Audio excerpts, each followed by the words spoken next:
I think that for the design team and the builders, I think it was pretty unanimous.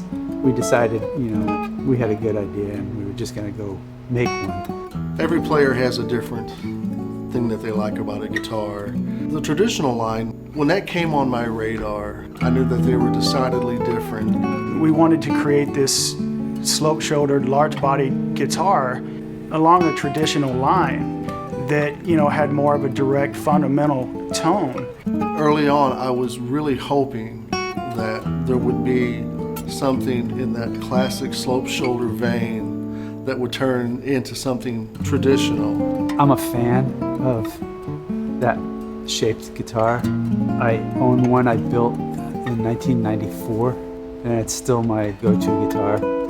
There were things that we knew that we were going to have to change about this guitar to make it more vintage sounding, more old sounding. It felt natural once we started doing it. It just really kind of fell into place.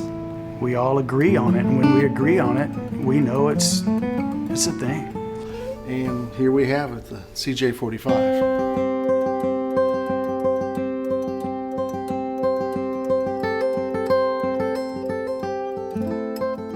This feels like an old guitar, but I know it's a Collings. And I don't really know how to explain that. How does it feel, when you pick it up? What's the neck feel like, What's the weight like?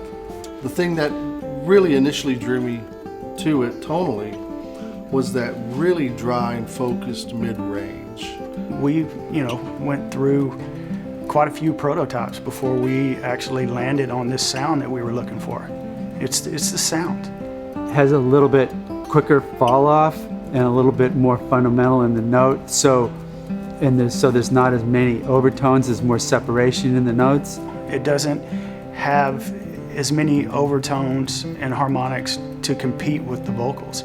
It's more direct, it's more fundamental. It makes a nice warm bed to just lay the vocals on top of. Even over a majority of the vintage stuff, this would be what I would take in the studio because it's built right. Some of the key features that set the CJ-45 apart from our regular CJs is, the body construction.